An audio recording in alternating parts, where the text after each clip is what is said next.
Sing right here.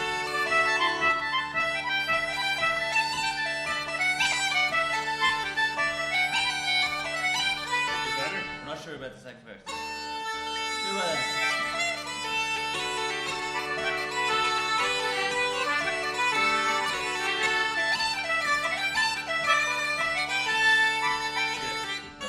That second one, that other one is nicer though. Yeah. Isn't it?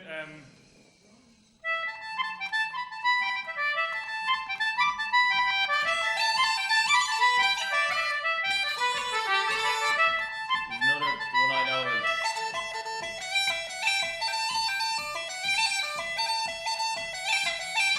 Yeah, do that. Do that part. I'm not sure if that's totally right. Are you in tune? No. Sure. Yeah. Maybe a couple of minutes. So it is a reed instrument. Yeah. Great. Yeah. There's 7 of these, one for each pipe. Wow. So, we check tune in there. Do you know that other part?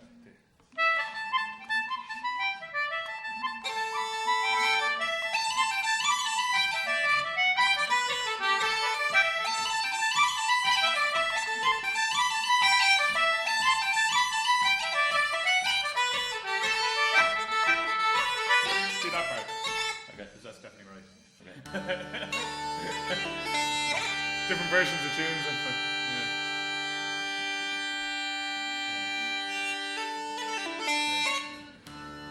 Sure, and start with the Constantine and Regs, and then maybe you take a turn on the second one for the.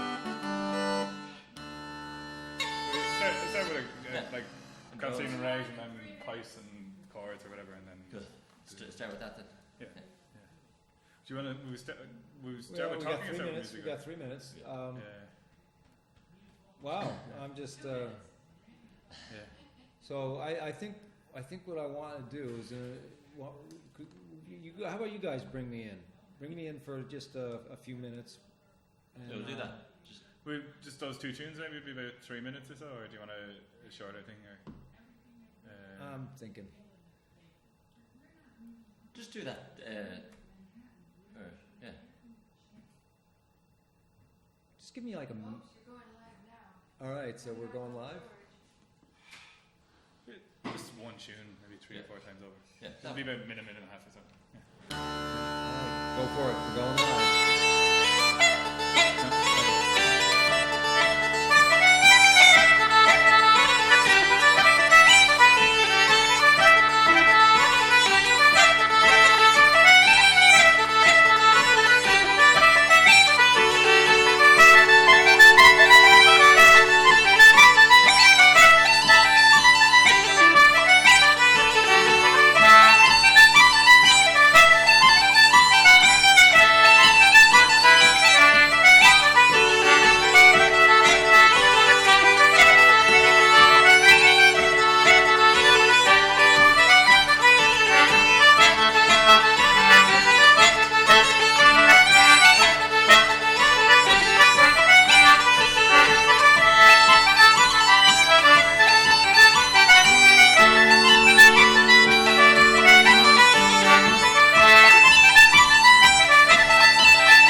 That's the delay. Well, welcome everybody to Conant Show. I think this is Conant Show 37. And this is Woodstock TV, and thank you for tuning in live, 7 o'clock. And we have real special guests here from across the pond. As you can tell maybe from our lead-in music here that it's Celtic and it's traditional and really far out.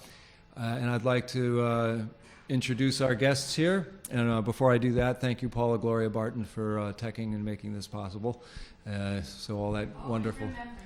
Yeah, and also like. 37 times. Yeah. And I've already forgot your names. That was pretty quick. We just met at the Colony open mic night on Monday night, and you guys brought the house down, and they're here. They came all the way up from where they're staying in Lupulse, and so let me turn it over to my friend here and introduce yourself. Hey, I'm Matthew O'Cassidy, and this is my friend. Owen O'Connor, it's my name. Owen and Matthew. I'm Matthew, Matthew. and this is Owen. Yeah. Right. So it's great to be here in Woodstock. We've always, such a legendary place, and heard about the gigs and stuff back in the This is 60s. important that you say this to our audience here, whichever camera we got you on. That's you, and they're on that. So you're on that camera there if you want. Sometimes folks in Woodstock don't really kind of get why we're so aggressive at trying to keep our public access alive and vibrant. And I keep saying that the world has heard of us, and that largely because of the big festival in 1969, with the message of love and peace and all that good stuff. And make it real for them. Is this true in Ireland that Woodstock means something to Woodstock is huge. It embodies the whole movement in the 60s, the whole hippie movement, I suppose, and the music scene at the time. Love and Peace, and Woody Guthrie, Bob Dylan, those guys. Growing up, Woodstock was a big name. It was the big influence. And you always heard it mentioned and referenced when anyone talks about any big Festival or anything like that. But it was a big moment in time, really, wasn't it? Still is. So it's great to be here. It's great, lovely little town as well. Yeah, and it's funny at the open mic the other night as well. I mean, we've been to a bunch of open mics, but you wouldn't get that kind of standard usually, where everybody going up to sing was, and it was only casual, but everybody who got up to sing was really, well able to play, and there's been great variety of songs and everything, and styles as well. So even just from the local area, you could, there's obviously real talent still going. So even driving down on the bus, there's the Levon Helm. There's a boulevard or avenue that's dedicated to him. So you feel like there's definitely a presence of greatness around. Definitely. Before I ask any more questions or anything, do you want to give us another one for the Yeah, audience? sure. Yeah. What do we do? We might try a song, maybe. Sure. Will we try a song? We do a fast one. Do you want to maybe throw that back? Yeah. All right. So we'll try just to. We'll do one called Saun Ní Bhrineala. So this is a song in Gaelic. We'll do it with the drums though. It's so my father is from a place called Connemara in Ireland, and traditional Irish singing or Gaelic singing is very strong there. So I learned a lot of songs from him. So I'm going to sing one of those. It's about a sailor who comes to land and he falls in love with a woman called Saun Ní Bhrineala, and she's not interested because she says he's a sailor, and when he gets a fair wind he'll be off again, and then he gets annoyed that he's not getting his way, but it doesn't change. So we'll give that a go. Things haven't changed. We've a lot of songs like that because in Ireland the poets seem to not be able to just accept that she's just not that into you. I met Niall Connolly. Was it Niall Connolly? Yeah. He was singing at the open mic session in Woodstock the other day, and he said somebody asked him, "Do you know any happy Irish songs?" And he goes, "Do you want?" No, I can do one or the other. But this one is happy enough. It's Happy enough.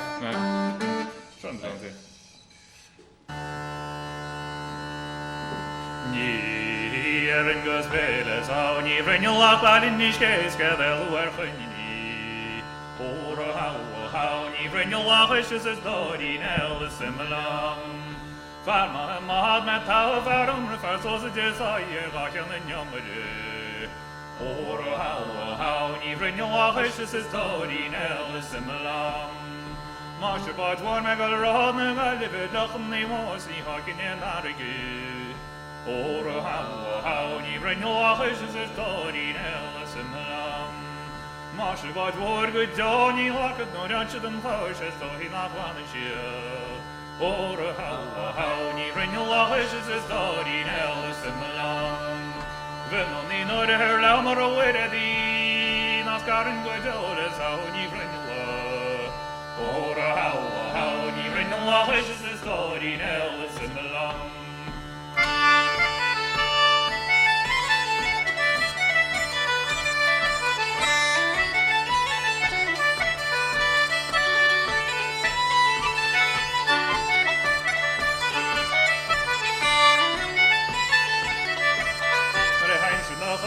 Corden närighet vid en engelsen man som pratar det kameran. Ora how ni vrinjalachish is dorin el similam. Ni fallen gegaler how ni vrinjalach shan in down gan travel gan wele.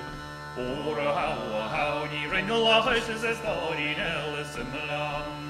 Mediokus labragus silvio arigate or a mess out of the can of Halibu.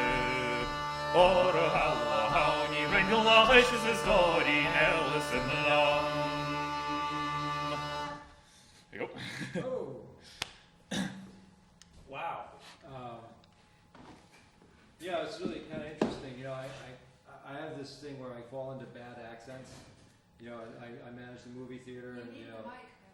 Okay, I do.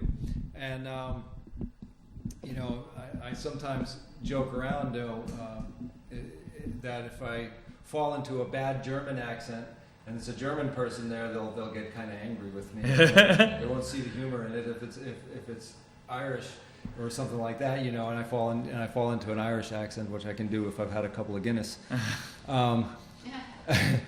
You know, there'll be some humor involved. Yeah.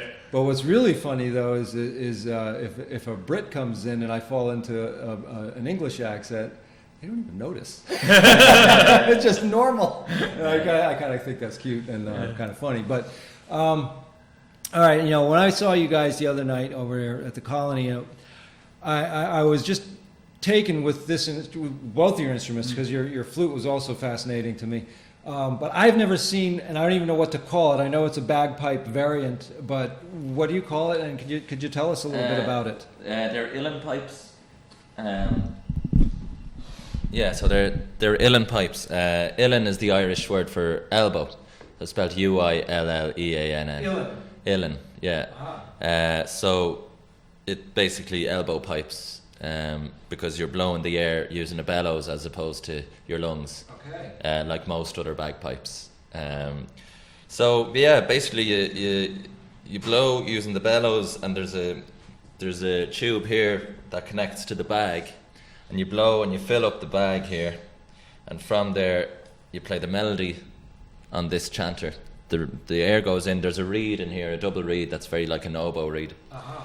And you play the melody on this. It's got 2 full octaves, which is unique to the uilleann pipes.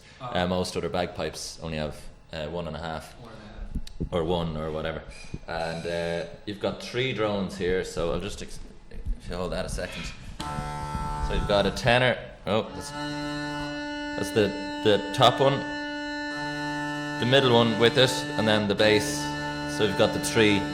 They're tuned to the bottom note of the chanter, which is D. Alright, so that would be the root. That's the root, yeah. That's the root. Okay. And this pipe is in D, so you can get different keys, but this one's in D. And then I think all bagpipes have drones accompanying them, whether it's 1 or 2 or 3 or 4. But another feature that's unique to the uilleann pipes is the regulators. So you see these keys here. You can play chords while you're playing as well. That's what was really, really stripping my gears the other night. Is like you were pulling off chords on it, and that's really grabbed my attention because I had not seen that or heard that before, really, at least not knowingly.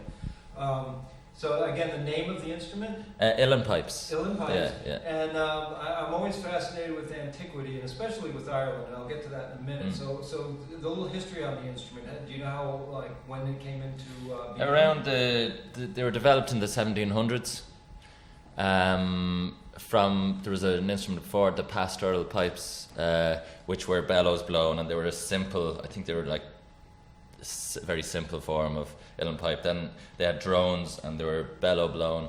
Then the thing that's unique about the uilleann pipe as well is that it's you can stop the chanter, which means you can trigger the second octave. You can do staccato fingering, like, but you can't do on other instruments, like on the flute. Say you can't stop the flute; it's all flowing. Right. I was So, really impressed with actually the staccato. Yeah, and then so I think the 1740s or so, like the first examples of uilleann pipes were made. I think in Dublin. I think the biggest concentration of makers were probably in Dublin, and they were at their peak, I suppose, up until the famine around 1845, and the famine was disastrous for well, society, for everything, for culture, music, and patronage. You know, there was no. It was just everyone was getting out of the country and coming here. So they were in decline since the famine, really. While they actually in the States, in the cities in America, there's a big Irish musician population, like Chicago, Philadelphia, New York, Boston, all those places. And so they kind of, Irish music thrived over here around the turn of the century. There was great players like Patsy Toohey, Michael Carney, collectors like Chief O'Neill, he was the chief of police.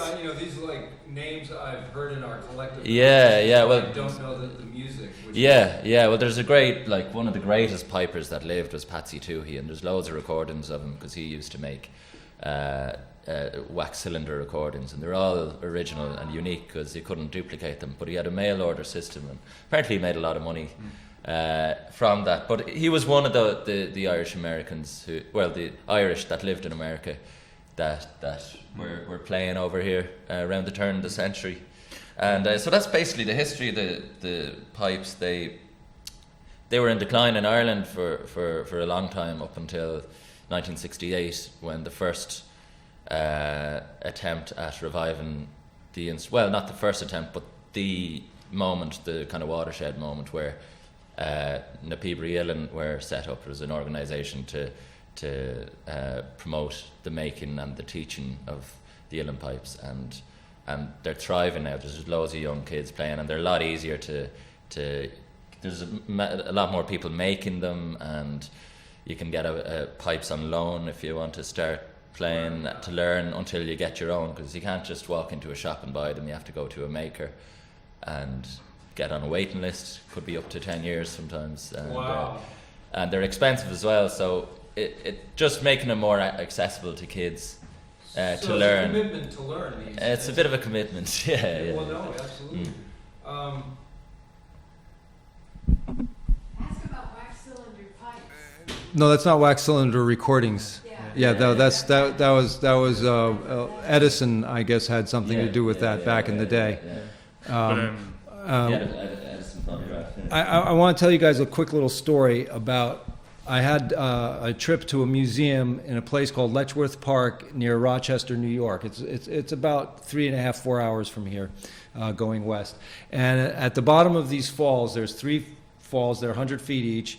Is this museum, and in the museum is these fabulous archaeological collection of arrowheads from the native Indians, around here, and then there was this mastodon skull that was dug up by a farmer in the 1890s is in there. It's got 14-foot tusks. I mean, this thing is huge. It's a fantastic looking thing. And then there were artifacts from the colonial era. Like they had the Indians on this side and the colonial on that side. So it's a really interesting museum. In this display on the wall was an Irish sword that had been brought over in the 1700s, and it was an antique then. It was an ancient sword then. Wow, yeah. And there was only about half of the sword was left, and the hilt, there was no bone or metal or wood left, but there was the structure to hold it, right, and the handle, right. And I said, oh gosh, that was real interesting to me. So I got real close to it, and I was looking at what I thought would be a rivet to hold the handle on. When I got real close onto it, this sword was reputed to have been made around between 1100 and 1200. Wow.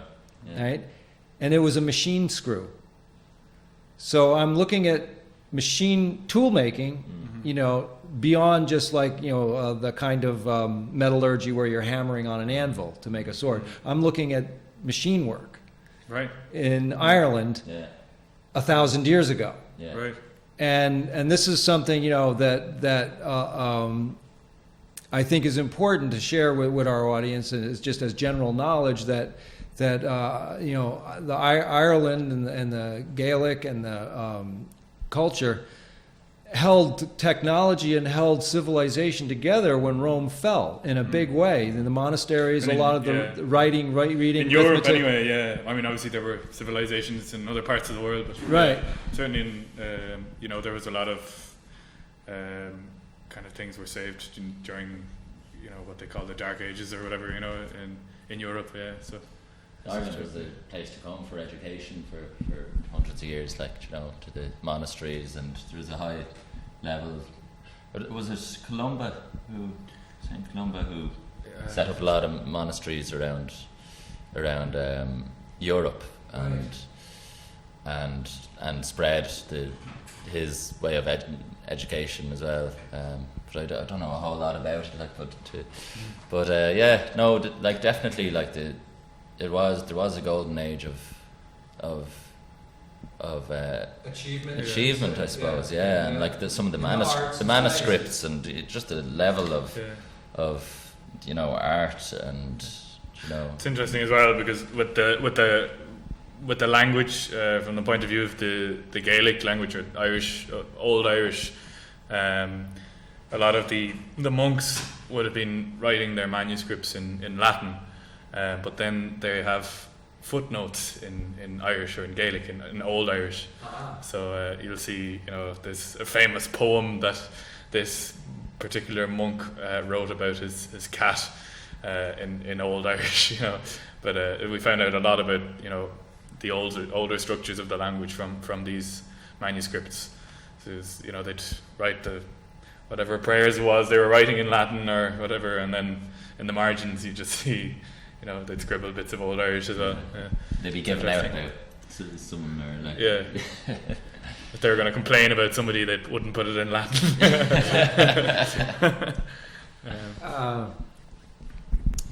Do you want to give us another one? yeah, Yeah, sure, yeah. they do.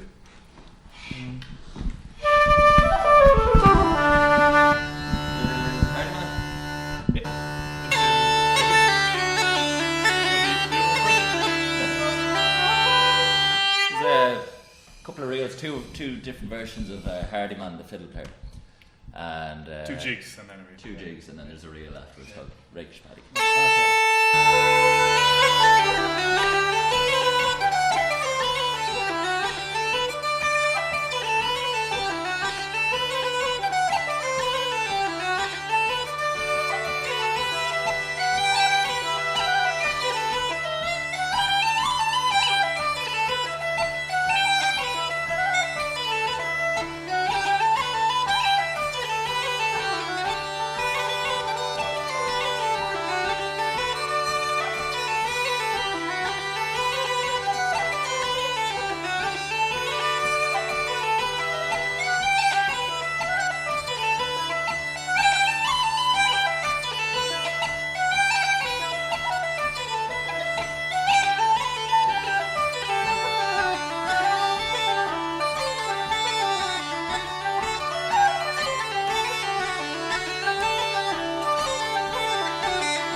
Listening to this is so meditative to me. It brings me out to another place, and I guess it's kind of almost calling me back to my roots in a way, because I've never been across the pond, and I'd really that's one of my things I'd like to do before my bucket list here is to get to the Emerald Island and see these ancient places. I mean, there's ancient places everywhere you go because it's the same earth. Could you expound a little bit about the idea of how these tunes affect you or affect people, or any of the maybe a legend behind some of these songs and traditions, or is it just all you know what I'm going to let you fly with that. I suppose it's just kind of an oral tradition, really, or like an oral even, because you pick the tunes up by ear. Some of the tunes might have stories and that kind of thing. There's long pieces that might describe some event or other. But most of them are just dance tunes, or tunes for listening to, and there might be 3 or 4 different names for one tune. And you just hear them by ear, and it's interesting now because a lot before we had all these. Now we've got so many recordings. You can hear exactly how some player from the 40s, a fiddle player from the 40s, exactly how he played a certain tune. But up until recently, obviously that didn't happen. So they talk about there was 3 main kind of traditions for entertainment, and even my father now, they would have had house parties where people would go to each other's houses and sing songs and play tunes, and maybe dance as well. But you'd have singers, and they'd who would hear a song maybe just once or twice, and they would just remember it from start to finish. There's one guy called Owen who he would talk about, he knew like hundreds of songs, and he would talk about, he'd go to a party, he might hear a new song, and he would then go home and go to bed, and he'd be just thinking about it, and by morning he'd have it. He'd be able to remember the whole thing. And then with tunes, you just it's again, you hear the tune maybe a couple of times, and you learn it by ear. I feel very privileged to have that we still have the music, and that that it hasn't been hasn't, like in the rest of Europe, it's virtually disappeared, except for a few pockets in the furthest away. There's further you go from Rome, really, like the kind of northwest of Spain and Portugal, and you go the other way as well. You go to Eastern Europe, there's plenty of. But I know it is great, that it has survived, and that that it is still strong. The music scene in Ireland is very strong, and obviously it changes over time. But there's some great musicians, and it's a great thing to be able to do, to go out and meet friends, socialise. You might go to a pub to play a session a couple of times a week or something, and that's where you socialise with your mates and keep in touch with them. And you could have older lads, you could have people who are your granddad's age, playing there with you, and you have something in common, so it gives you it's a nice thing to be involved with, It's like a social glue, it helps keep us all together, exactly. And strong there's it's kind of a little bit of a vision of mine personally. I have a jam session on Sunday mornings from say 11 till 2, and at the theater, because I have a nice stage, and people can just come. They don't even have to bring any equipment, just their favorite instrument, that kind of thing. And everybody's welcome, from 14-year-olds to really well-seasoned players. And I've had all kinds of fabulous people come in, and they'll help the younger kids along. So that's kind of the spirit of what I remember from the 70s. Me and my guys that I hung out with, that's all we did was play guitars together and share instruments and knowledge and whatever. Hey, I just learned this thing, and you know. And then something changed, you know, somewhere in the 1980s and 90s, at least culturally here, it all got separated. You know, for one thing, you know, you grow up and you get jobs and families, and so the music takes a back seat. But also just in the general milieu, I just saw that it was more I, me, mine, and not sharing, like, you know, not passing the guitar around as much anymore. And that seems to, you know, have, there's an interest in doing that more.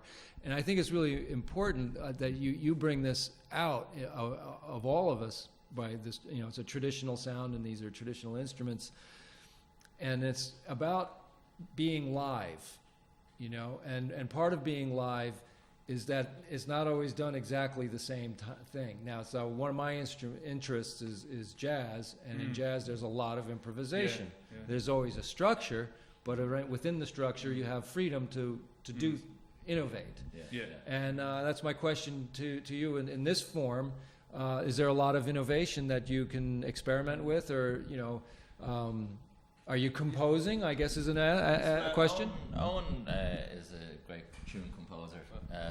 I tried my hand at it. You know, there is people writing tunes. That's one side of it. There's some great tunes being composed, but some of the tunes are so rich and kind of, if we decide on a version, maybe some version, or maybe decide, oh, play it this way instead of that way, and then we play it that way. But then within that, there's loads of variation going on, and that complements the tune.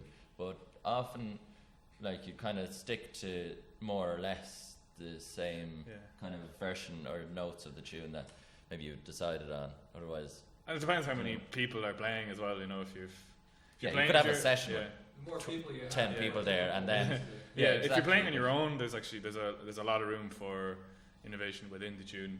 But even in duets, you know, you can, if you're used to playing together, you kind of get a feel for what the other person will do, so that, you know, you can decide where to do your own variations, so that it won't go off kilter or whatever. You know, it depends on. It's not as free in a way as jazz, in the way that, like, if in a jazz session or whatever, like, saxophone takes a solo and he'll go off on a mad one, and it's absolutely brilliant and land, you know, on the beat or whatever, and then it's somebody else's turn to kind of do that. You wouldn't get that as much in Irish music. Unless you, like, I mean, I suppose in bands, you know, you can arrange pieces in that kind of way, where you have people coming in and out of tunes and this kind of thing. But when it's informal, like, you know, or, you know, duet and trio music, it's more, you know, you play the tune, you know, and you can. I mean, I can't think of any examples off the top of my head, but I think there's, you know, bagpipes in rock and roll here and there through the decades, you know, sort of sprinkled in there, but it's more of an effect. I'm completely making this up. This is sort of just what I'm thinking I remember. But anyway, I guess. You touched on so many things. Let me go here for a moment. You guys are playing really well together. You've been doing this for how long? Playing together? Yeah. We went. Interesting story. We're school friends. We went to a school called Closhdown together, which is a Gaelic-speaking secondary school. And in that school, it's like a high school. Sorry. High school, yeah. So Gaelic-speaking high school. And they play hurling, Gaelic football and hurling, and also they have a strong tradition of traditional music in the school. So some great players have gone there over the years, like Liam O'Mahony from the Hannah's Flowers, the lads from Keela, different, you know, loads of different musicians. So that's where we met, and we'd always take the liberty of skipping a few classes to go play music every day. I did that routinely.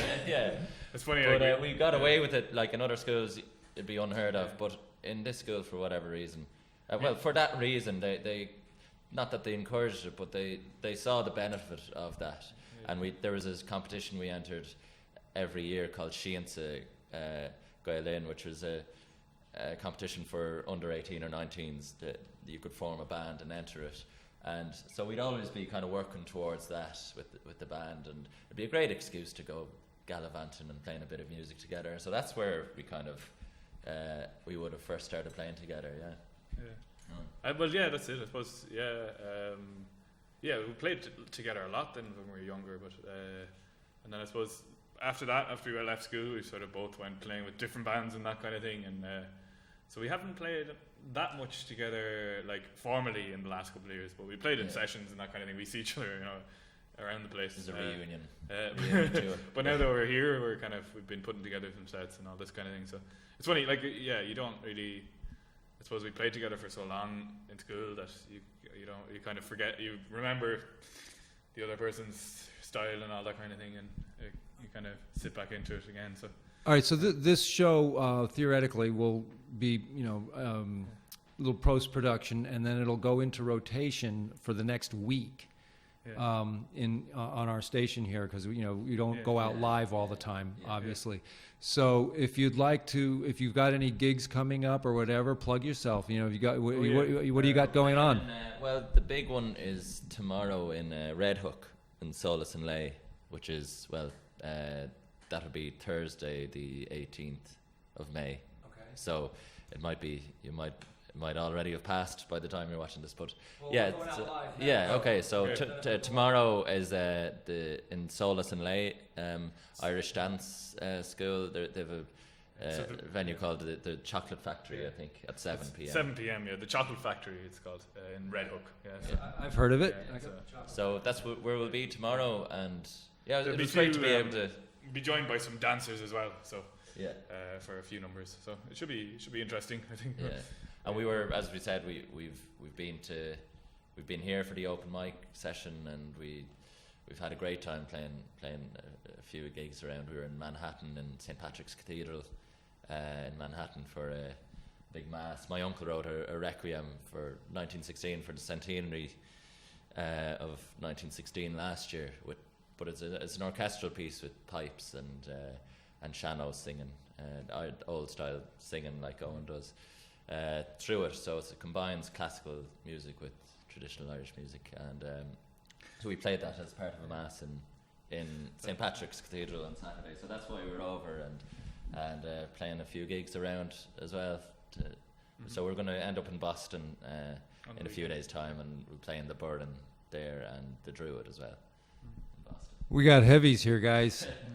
Wow, I knew you were good, and.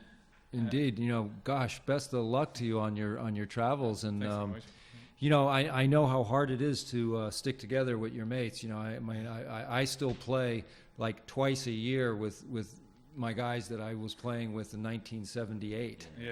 And we've gone decades without playing together. Right. And then we had a reunion. I hadn't saw my guitarist for almost 30 years. And we got together, and what was really interesting, and this is held true for me as a oil painter, as an artist, is we still progressed, and we didn't lose anything. And that was really kind of shocking to me. It's like, wow, I mean, it was just like duck into water. I mean, we had just were picked right up and even beyond where we left off all those years ago. Now the other friend, that was Greg, and Glenn, had reconnected with me about 10 years ago. So we have been playing over the last 10 years a couple times a year, sometimes more frequently when our schedules, because we're, grown-ups with bills, and that's horrible. It really does get in the way of the fun. But so I'm hoping that I hope I can get you guys back into Woodstock and get you a paying gig. I mean, I really, you got to support the arts here. And well, we've met loads of people along the way. This is our first time doing something like this. I was coming over anyway, and Owen's living in Virginia, and for a few months, I said, "Do you want to hook up and go around the place, see what comes up?" And just by chance, we met a great girl called Stephanie Santagada, who lives in New Paltz.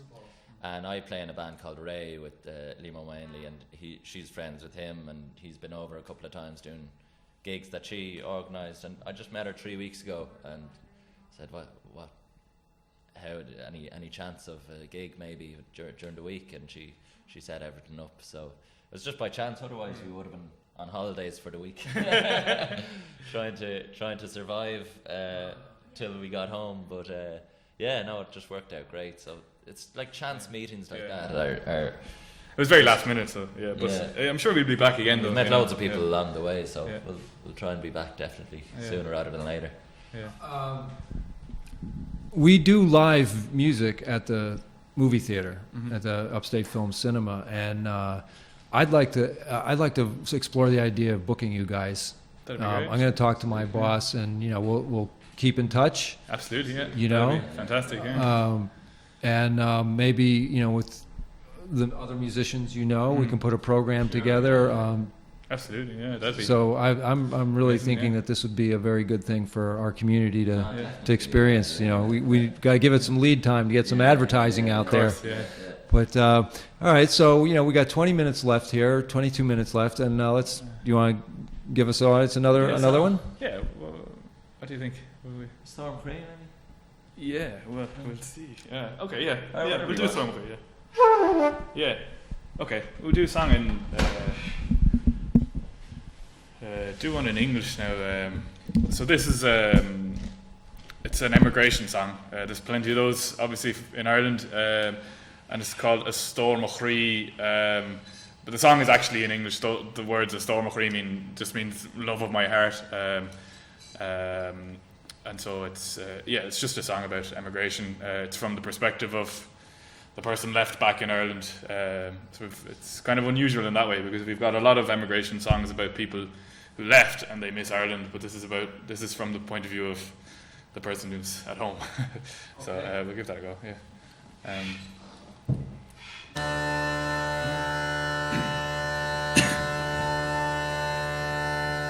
The storm o'chree, when you're far away from the home that you'll soon be leaving. It's many's a time by night and by day that your heart will be sorely grieving. The stranger's land may be bright and fair, and rich in her treasures golden. You'll pine, I know, for the long, long ago, and the love that is never olden. The storm o'chree in the stranger's land, there is plenty of wealth and wailing,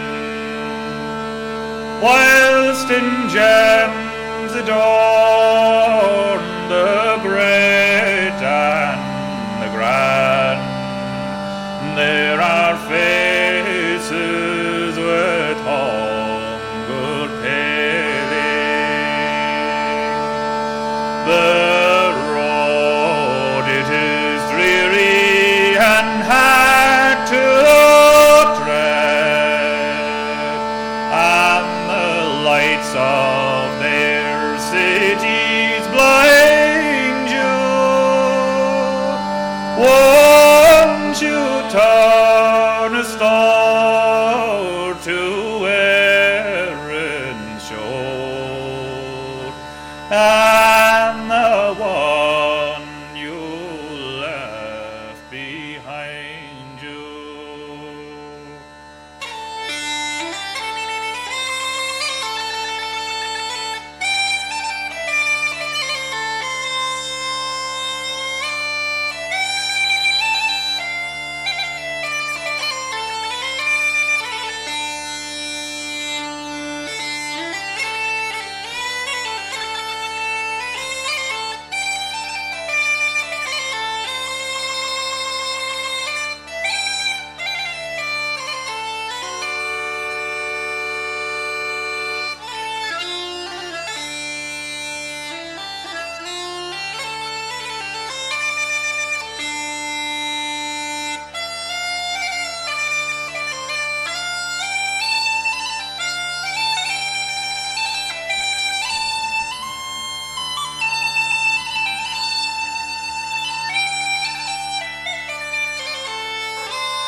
and the evening mist over mountain and meadow is falling.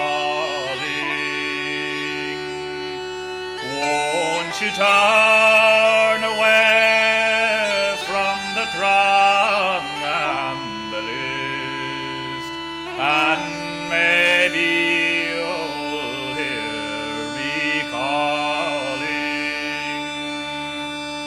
for the sound of a voice that is surely mine, for somebody speedy returning.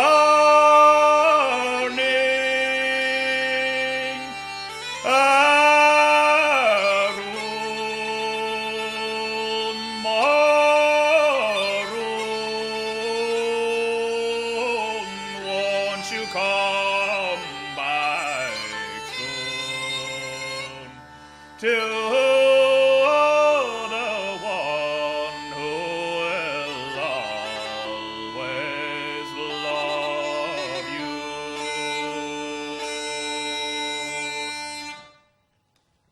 There you go. Wow. Boy, you just took me to a whole... Just took me to a whole nother dimension there. I was kind of shocked me by stopping. My Irish Grandma Gertie, raised me. And I have the benefit, this doesn't happen in our generation for the young kids today. They don't get raised by their grandparents and their parents anymore. They get raised by the television set, the computer, or daycare, because everybody has to be good slaves and work all the time, But one of the things I remember about my grandmother is that she used to do a game. She called it a game, and what it is she would go, "I'm thinking a color, what is it?" And then she would go, "I'm thinking a shape, what is it?" Yeah. And she would play this game of all right, now you think of something and I guess. Yeah. So and when I became old enough to put words to what that was, is this telepathy practice? and I'm just, since you're from the old country, I mean, had you encountered anything like that, or was my grandma just making stuff up? I mean, to keep me busy, or I don't know if they played that exact game, but definitely with close interaction. Sorry, I definitely learned a lot from my granddad growing up. He taught me a lot of music, and he bought all his grandchildren fiddles and stuff when we were old enough to play and stuff, and I think that's still and anytime we'd go over to visit him, like once a week or something, we'd play him our tunes that we'd learned and stuff, so he was very encouraging like that. So I think it's still quite things are passed on. Well, let me add to the thought. Why I'm going there is because my Uncle Bob was very, very involved with Ireland, and he went to the old country a lot while he was still with us, and that's one of the reasons I want to go. But I, reaching back to my grandmother who raised me, like I said, I feel really lucky that this old person who was, very old when I was very little, and that was like an awesome energy. Whenever a little kid, if you watch the way a little child is with a real elder, it's there's awe, and I just sort of have these little snippets of memories of these little unusual things, and one of them that really kind of makes me laugh a little bit is she talked about leprechauns one day.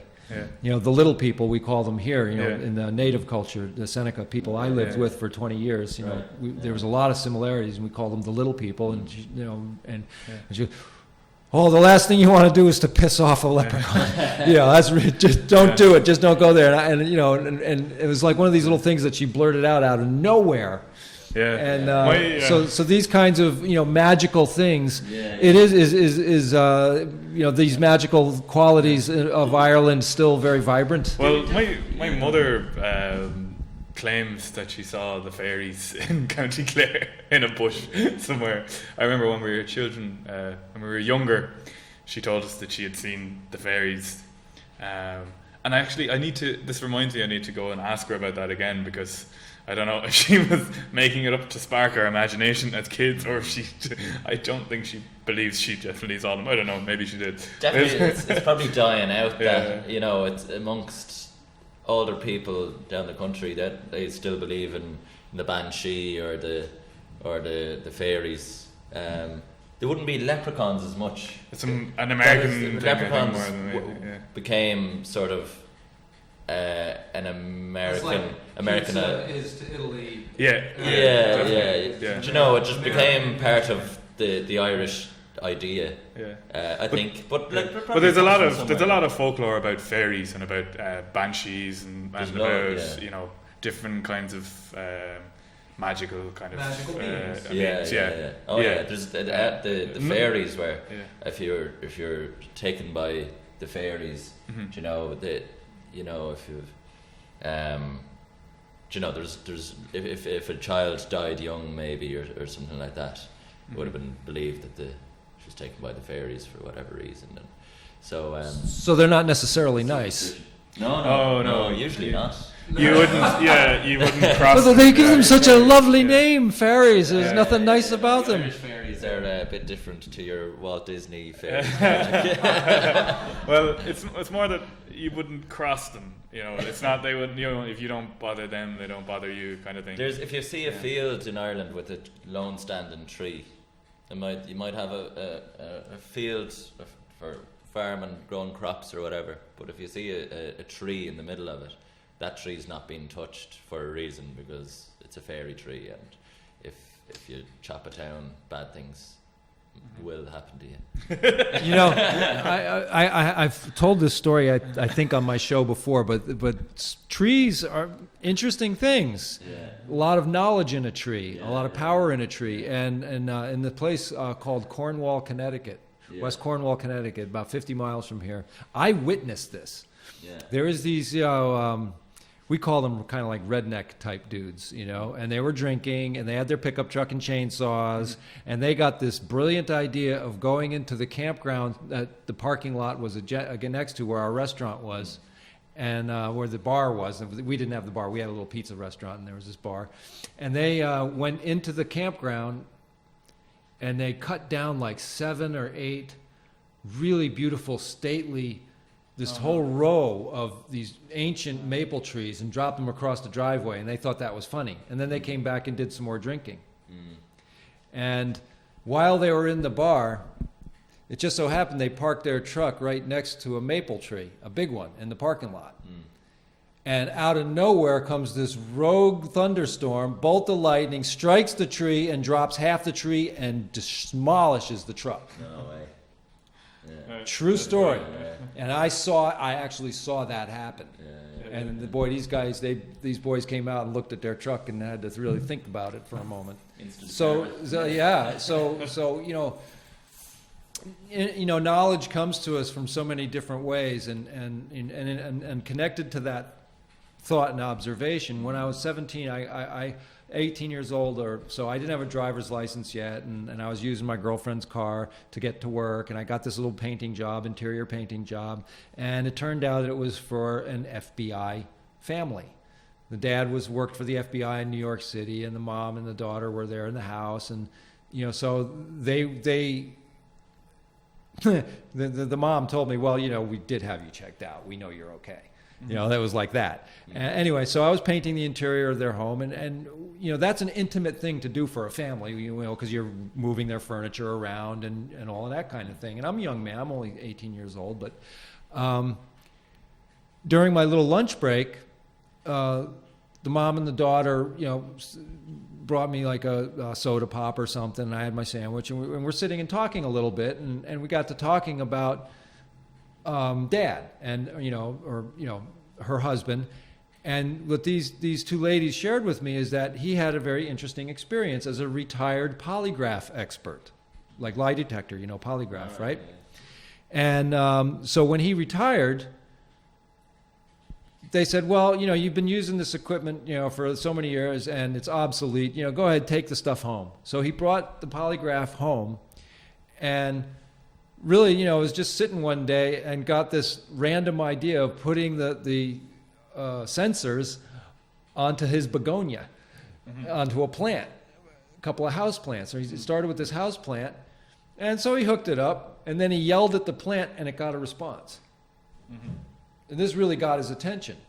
So he explored this some more, and he found that that plant had cuttings, and from those cuttings were other plants. And what he did is he went a mile away to a neighbor, a friend of his, and he had his friend yell at the plant and talk nicely to the plant, and correspondingly, the other plant that was still hooked up to these, I don't want to say electrodes, but sensors, electrodes, would put signal into, and it was be violent if the plant was being yelled at or threatened. I'm going to kill you. It would be like that. And if I love you and nice thing, it would be a different kind of a signal that would be scribed on that graph paper.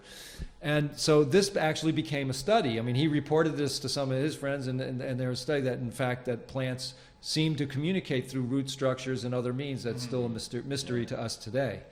And so there's that plant realm that is, I think we do need to pay attention to it. Absolutely, And it's sad in a way that it is a thing that's dying out amongst our own generation, that kind of relationship and understanding that sensitivity, but well, you're minstrels, you're bards, you're bringing the culture and the fun to the people, and that that is in itself a great honor and duty, I guess, in a way. It's like a and the depth of the heartbreak. Well, I can claim to be Irish, at least half Irish, so I know all about heartbreak. Are we good at that? Is that? What do you mean? Are we good at heartbreak? Oh, Yeah, the guys on the port, and the girls. I mean, no more than any other people, I'd say. I don't know. It's a universal theme. Well, What do you mean? Just Are Americans good at heartbreak, or Irish? Or? Well, when I say good, I mean we seem to get it a lot. Or you talk about the port. I mean, there was a lot of and it's not. I suppose it's not just Ireland. I mean, all through the age of discovery, whatever that was, husbands were leaving port, because that's what they did. That was the mode of transportation besides horseback. Well, you can't use a horse on the ocean, so. Yeah. There you go. And we didn't have airplanes yet, so there was a lot of people missing at sea, a lot of waiting for someone to come home, and a lot of that didn't happen. Yeah, we had a lot of tragedy they talk in Ireland about over they talk in psychology a bit now about kind of a part-time psychology student as well, but that there might be a thing called generational trauma, where obviously going back to the famine or whatever, that can be kind of carried on, and because there's so many people that were the people that were stayed in Ireland, that the population was cut in half, so you had 2 million people who died and 2 million who left the country, and that obviously the people who survived that would have carried probably similar, well, not similar, but in terms of trauma, what happening to a people, you could probably there's probably other examples of that, like maybe like slaves coming from being taken from Africa or whatever. I'm not sure. This is just sparked in my head from some psychology lecture that they haven't done an awful lot of work on this, but there may be kind of a thing like that, like generational sort of trauma, that kind of thing. But we don't really know much about it, I suppose. Well, it's interesting, you bring that up because multi-generational trauma is a very real thing, and I was involved with recovery programs from substance abuse. Yeah. For a good number of years, and one of the things that getting sober doesn't solve the problems. That's just getting sober. And then they're still getting emotionally sober. You know, there's more to it. And the thing is that if you don't actively do the work to heal and heal the behaviors, you transmit that to your kids. So you could have a family 7 generations down of being sober chemically, but the behaviors are learned. They're persistent. So what you're talking about is a very, very, clinically, that's a real thing. I think as well, it depends on the environment you're in and all that kind of thing. You know, I think if you're talking about addiction and all that kind of thing, it can be to replace something that's missing or whatever, to deal with, to deal with whatever is going on, So, but obviously, it's so many different factors, Well, that's where Yeah. music is a great nexus and intersection of healing and joy and sorrow and all of those things gets communicated with our musics from all the different disciplines. And we're slipping away here to 8 o'clock, and I want to. Well, we'll keep we'll keep going a little bit, but I'll put it out on remote and you can have this up for the internet. no, just keep it going, I guess. No. Well, 8 o'clock, I thought you wanted to do it on the hour. Well, now I forgot my thought. I just wanted to thank Owen and Machu. Machu, yeah. Owen and Machu having come all the way from across the pond in Ireland, but really, locally New Paltz. Big gig in Red Hook at the Chocolate Factory tomorrow night at what time? This is the 18th. 7 p.m. Yeah. 7 p.m. at the Chocolate Factory, Red Hook, 18th of May. That's tomorrow. This is going out live, Woodstock TV. I want to thank everybody for tuning in and checking us out. And thank you, Paula Gloria Barton, for teching again. And any final thoughts or anything? Thanks a lot for having us. Yeah. Pleasure to be here. Look, it's great. We didn't know what to expect. We just met you by chance on at the open mic session on Monday, and I took your number and I gave you a call yesterday, and we made it out on the bus. Little adventure for us to get back out to Woodstock, and it's great. It's great to do things like this, and meet people like yourself and have a nice chat, and hopefully we didn't. Well, hopefully we'll get.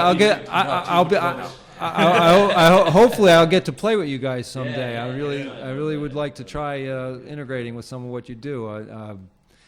Anyway, so thanks for watching, everybody, and keep tuning in Wednesdays at 7.